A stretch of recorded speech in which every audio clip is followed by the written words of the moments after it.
अस्सलाम वालेकुम दोस्तों, उम्मीद करते हैं आप सब खैरियत से होंगे। VSC में मैं तमाम दोस्तों को खुशामदीद कहता हूँ। जी दोस्तों, इस वक्त जो मैं आपके लिए इंफॉर्मेशन लेके आया हूँ वो ई वीज़ा के हवाले से है। ये जो ई वीज़ा होगा ये जापान का ई वीज़ा, और बिलखसूस जो लोग अरब ममालिक में रह रहे हैं, जो लोग रह रहे हैं दुबई में रह रहे हैं, ओमान में रह रहे हैं, कतर में रह रहे हैं और मस्कत वगैरह, या जितने भी ये अरब ममालिक हैं, ये उनके लिए जो नई ये पॉलिसी आई है जापान के हवाले से। जापान ने जो ई वीज़ा अपना अनाउंस किया है, इसके मतलब आपको मैं आज मुकम्मल तौर पर जो है ना इसकी डिटेल्स वगैरह शेयर करने की कोशिश करूँगा, क्योंकि होता ही है वक्त के साथ साथ जैसे ही पॉलिसीज़ जो होती हैं वो गवर्नमेंट की चेंज होती रहती हैं। अगर मैं ख़ास तौर पर दुबई की बात करूं, बहुत से जो पाकिस्तानी हैं, मतलब ये कि हालिया कुछ महीनों के अंदर ये मैंने देखा है, मैं ख़ास तौर पर मैंने ये नोट किया है कि पाकिस्तान से बहुत से लोग हैं वो यहाँ से पहले माइग्रेट करते हैं, UAE दुबई जाते हैं। अब वहाँ पे जाकर तकरीबन 3-4-6 माह जैसे उनकी वो सेटलमेंट होती है, वो वहाँ पे जाके टाइम जो है ना वो स्पेंड करते हैं, गुजारते हैं, और उसके बाद आगे जो होता है उनका जर्नी शुरू होता है। यकीनन ये जो इनका ये सफ़र होता है इसके पीछे एक इनकी अंडरस्टैंडिंग होती है। कुछ लोग तो मतलब यह है कि मुकम्मल तौर पर अपना माइंड जो होता है वो प्रिपेयर करके जाते हैं, उनकी सेटलमेंट होती है, चाहे वो सेटलमेंट आगे एजेंट हजरात के साथ हो या XYZ इन किसी के साथ भी हो। तो मतलब ये है कि ये मैंने नोट किया है कि यहाँ से जब जाते हैं एक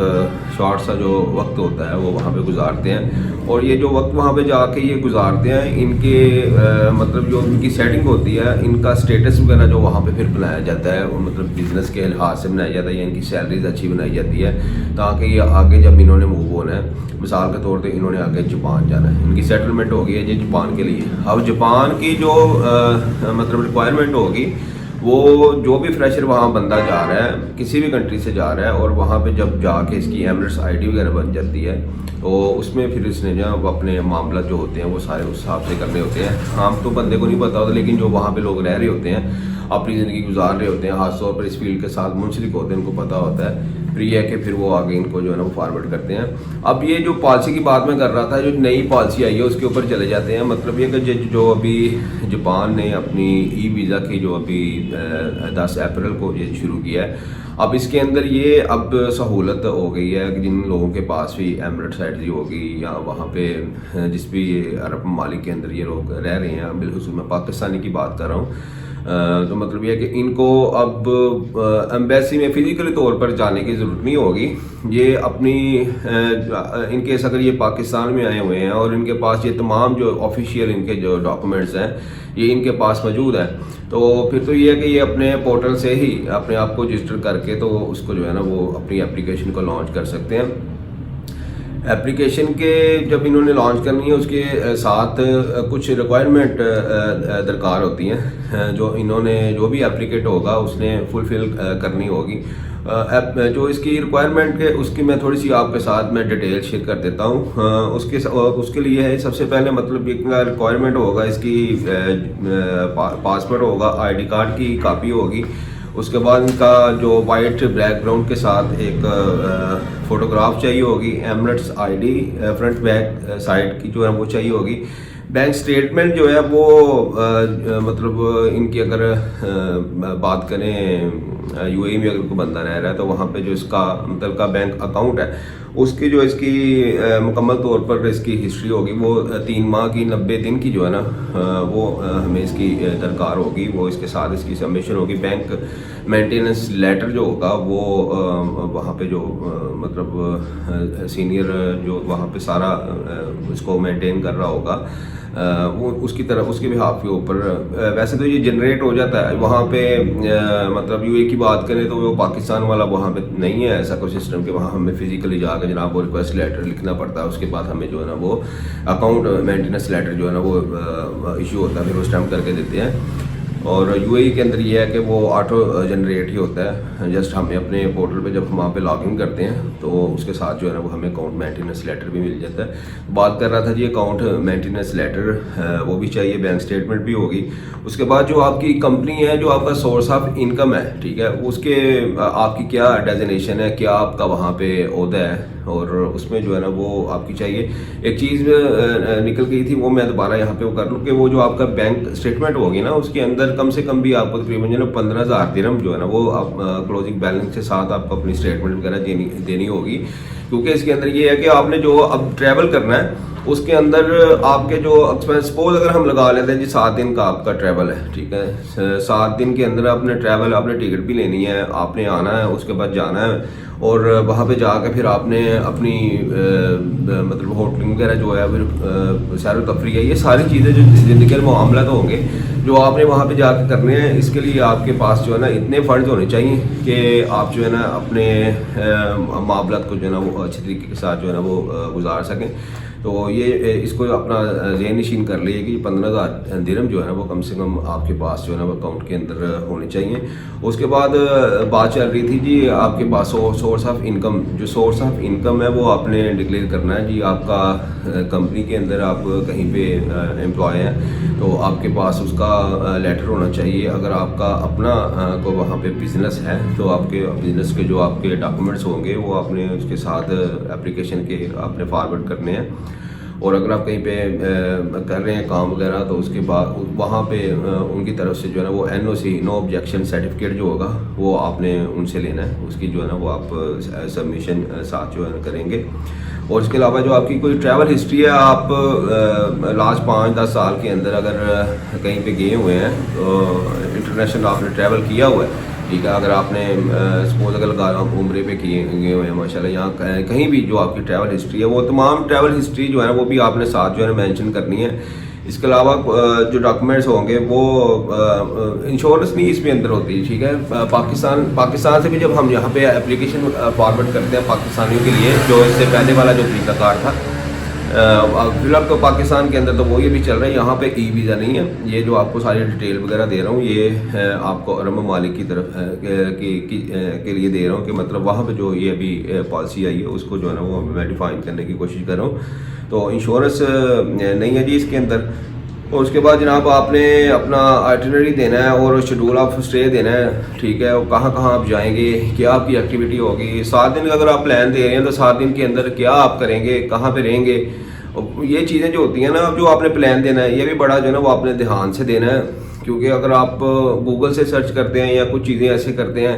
कि जनाब आप एक शहर के अंदर आपका होटल है, ठीक है, और आप जनाब वो रात को वहाँ से निकले हैं और आपने गलती से लिख दिया जनाब मैं सपोज लाहौर से लेके तो मैं जनाब वो सरहद तक जाऊँगा, तो वहाँ पे जनाब सारा दिन फिरूंगा और रात को फिर आके जो है ना वो मैं लाहौर में जो है ना रात को स्टे करूँगा। ये चीज़ें आपने जो है ना वो चीज़ों को सारा देख लेना, एक दूसरे के साथ मैच कर लेना, ये ना हो कि आपका जनाब वो सारे मिस मैच चीज़ें हो जाएँ। और उसके बाद जनाब आपकी होटल इन्फॉर्मेशन होगी और मतलब कौन से होटल के अंदर आप रह रहे हैं, आपकी उसके अंदर रिजर्वेशन होगी, आप उसके अंदर जो है ना वो कंफर्म नहीं लेंगे। और उसके बाद आपकी फ़्लाइट रिजर्वेशन होगी। ये सारी चीज़ें जो होगी आपने इनको मुकम्मल तौर पर जो है ना वो सारा स्कैन कर लेना है। इनको डॉक्यूमेंट्स को आपने गेट टू गेट इकट्ठा करके और उसके बाद आपने इनकी स्कैन कापी हासिल करके आपकी जो एप्लीकेशन होगी आपने उसके ऊपर जो पोर्टल है इनकी जापान की तरफ से आपको मिला होगा, वहाँ पे आपने अपने आप को जो है ना वो रजिस्टर कर लेना है। आपने अपनी लॉगिन और पासवर्ड की आईडी जो है ना वहाँ पे एक क्रिएट कर लेनी है जो आप अच्छी तरीके के साथ इसको याद रख सकें। और उसके बाद ये है कि अपने तमाम डॉक्यूमेंट्स होंगे वो वहाँ पे आपने सबमिट कर देने हैं। और इसके बाद आपको बता दूं कि यहाँ पाकिस्तानियों के लिए कोई किसी किस्म की फ़ीस नहीं होगी। जस्ट आपने अपने डॉक्यूमेंट वगैरह जब सबमिशन कर दिए इसके बाद आपसे 5 से 7 दिन का जो है ना ये एम्बेसी जो होगी वो टाइम लेगी। ई वीज़ा जो होगा कुछ लोग जो हैं वो नए हैं, वो शायद ना उनको जो है ना वो पता हो, मैं उनको डिटेल्स वगैरह सारी अपना दे दूँ कि वो एक पेपर के ऊपर जो है ना ये सारा होगा। इसके ऊपर एक पेपर लेके ही आप जो है ना ट्रैवल करेंगे, अपनी टिकट वगैरह जो है ना वो बनवाएंगे। तो ये जो चीज़ है एक आपको ये मैंने बता दी है। और दूसरा ये कि 5 से 7 दिन जो है ना इसके लगेंगे, जब आप जो भी एम्बेसी का जो मतलब अनाउंस होगी कि आप वो कहती है कि ठीक है जी हम आपको अप्रूवल दे रहे हैं या डिनाई कर रहे हैं, जो आपने ईमेल अपनी जो क्रिएट की है जिसके अंदर आपने वो सारी जो है ना वो जिस पोर्टल से आपने जो है ना वो सारी डिटेल सबमिट की है, वहाँ पे जो है ना वो आपको सारी जो है ना वो डिटेल्स वगैरह इसके बाद जो है ना वो 5-7 दिन के अंदर जो है ना वो आपको वापस मिलेगी कि आपको वीज़ा जो है ना वो दे रहे हैं कि नहीं दे रहे हैं। और इसके लिए थोड़ा सा आपको जो है ना वो टाइम का जो है ना वो देना पड़ेगा, इंतज़ार करना पड़ेगा। आपने वो ना नहीं अपना जल्दबाजी वाला मामला नहीं कर लेना। अच्छा जी, अगर आपका अप्रूवल हो जाता है, ठीक है, तो आपको जो वो पेपर मिलेगा उसके ऊपर ही आपने जो है ना सारी अपनी बुकिंग वगैरह करवा ली है, फ्लाइट रिजर्वेशन वगैरह करवा रही है, कन्फर्म टिकट ले ली आने जाने की। अब वो वहाँ पे एक बड़ा अहम जो नुकता है वो आपको एंड के ऊपर मैं लास्ट में ये मैं बता दूँ कि जब वहाँ पे पहुँच दिया ना,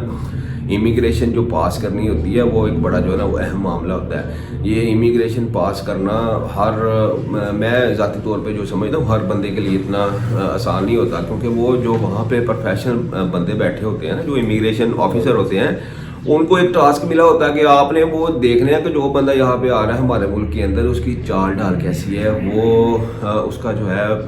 मतलब बिज़ाहिर शक्ल और सूरत से भी जो है ना वो टूरिस्ट लग रहा है कि नहीं लग रहा है। इसलिए आपने बड़ा कॉन्फिडेंट हो के जब वहाँ पे जाते हैं और उसको अपने आप को जो है ना थोड़ा प्रिपेयर कर लेना कि हाँ जी मैंने जो क्वेश्चन वगैरह पूछे जाने हैं मैं किसी से पूछ लूँ, क्या ऐसे क्वेश्चन होंगे, क्या ऐसे सवाल जवाब होंगे जो मुझसे पूछे जाएंगे, जो मैंने वहाँ पे जो है ना वो उनको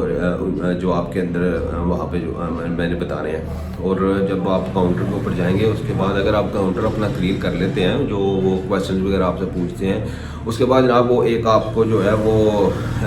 लैंडिंग परमिशन है जी, एक स्टिकर सा होगा, जैसे वो एक टिकट होता ना, आप समझ लें जैसे हम वो पुराने कॉरेस्पॉन्डेंशिप करते खत करते थे,